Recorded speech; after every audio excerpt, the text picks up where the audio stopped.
Salut tout le monde! Mes tours sont rentrées à l'intérieur depuis l'été. Alors, c'est sûr que les plants sont tout petits parce qu'elles viennent tout juste de débuter. Mais je réponds en fait à une des questions très importantes pour plusieurs. C'est comment on fait pour vider nos tours? Parce qu'à chaque 3 mois, au niveau de l'entretien, on vide complètement notre bassin d'eau dans la base. Vous voyez un petit peu ici, sinon je vais me rapprocher tout à l'heure.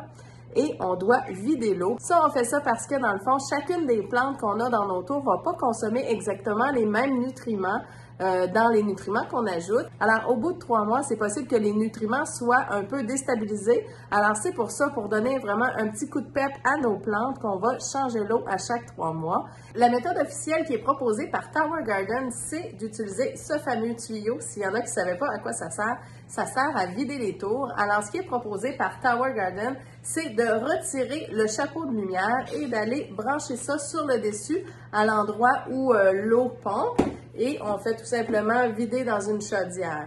C'est certain que c'est faisable, mais pour l'avoir essayé, le chapeau de lumière, c'est pas toujours évident de le retirer seul. Donc, souvent, on demande à une autre personne pour venir nous aider pour le déplacer facilement. Il y a des personnes, par exemple, qui n'auraient pas autant de force dans les bras. C'est pas quelque chose qui est évident. Alors, certaines personnes utilisaient la deuxième méthode. Donc, ils allaient dans la base. Je vais vous montrer ça tout de suite. La deuxième méthode que plusieurs utilisaient, c'est d'aller directement dans la base ici. En retirant notre petite plaquette, allait dévisser le tuyau bleu et allait brancher ce même tuyau-là à l'endroit où il était branché, dans le fond, dans la colonne.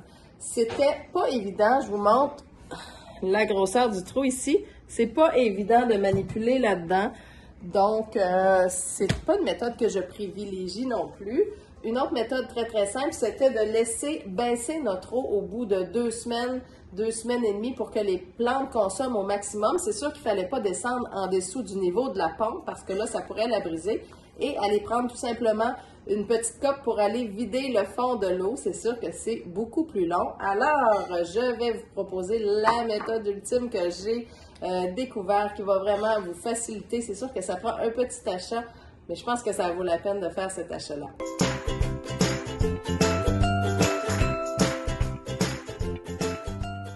Alors, voici l'outil indispensable. C'est une pompe, en fait, qui fonctionne à batterie, qui va vraiment nous faciliter la vie. Pour les Québécois, je l'ai acheté au Canadian Tire. En fait, c'est pas du tout une pub, mais probablement qu'en Europe, vous pouvez vous le procurer dans n'importe quel bon magasin là, qui a un petit peu de tout. Alors, c'est cette marque-là, Pocket Pump, mais il y en a peut-être d'autres. C'est vraiment quelque chose qui est parfois utilisé pour l'essence, entre autres, pour transférer des liquides d'un endroit à l'autre. Mais là, on peut s'en acheter un exclusivement réservé à nos tours à jardin. Alors, de mon côté, j'ai pas à le faire parce que je viens juste de remplir mes tours. Elles sont toutes neuves, mes plants sont toutes jeunes, donc ils consomment pas beaucoup d'eau. Mais je vais vous le montrer juste pour vous montrer un petit peu comment ça fonctionne. Alors, j'ai ça ici comme contenant. Normalement, je prendrais plutôt une chaudière si j'en avais beaucoup à vider. Alors, on plonge ça, cette petite pompe-là, qui fonctionne avec des batteries. Alors, c'est vraiment plaisant. On le met dans notre contenant ici comme ça. Je vais vous montrer la rapidité et l'efficacité de ça. On est vraiment aussi dans le fond, donc c'est très facile d'aller chercher toute l'eau. Ça ici comme ça. C'est magique. C'est tellement plus facile, c'est extraordinaire. Vous voyez que ça remplit vite, donc ça fait que c'est facile de faire cet entretien-là à chaque 3 mois. Il faut que je l'arrête parce que ça va trop vite. Personnellement, je vais le remettre dans la tour parce que j'ai besoin de cette eau-là. C'est vraiment un 30 $ bien investi qui va vraiment vous faciliter la vie. Alors, moi, je remets l'eau.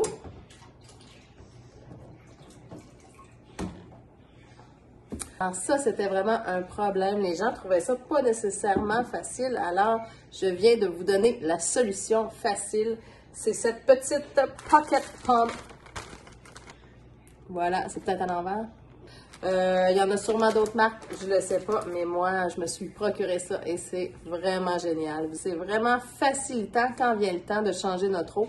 Comme ça, des fois, on a tendance à étirer et à pas vouloir changer l'eau tout de suite parce que des fois, c'est quand même une bonne corvée. Alors là, ça devient quelque chose qui va vous prendre 5 minutes et ça va être réglé. Alors ça, c'est vraiment très le fun. Vous pouvez aussi l'utiliser dans le sens inverse pour remplir vos tours. Donc, si vous aviez une grosse bouteille de 100 gallons, vous pourriez mettre la pompe dans le 100 gallons et remplir votre tour comme ça.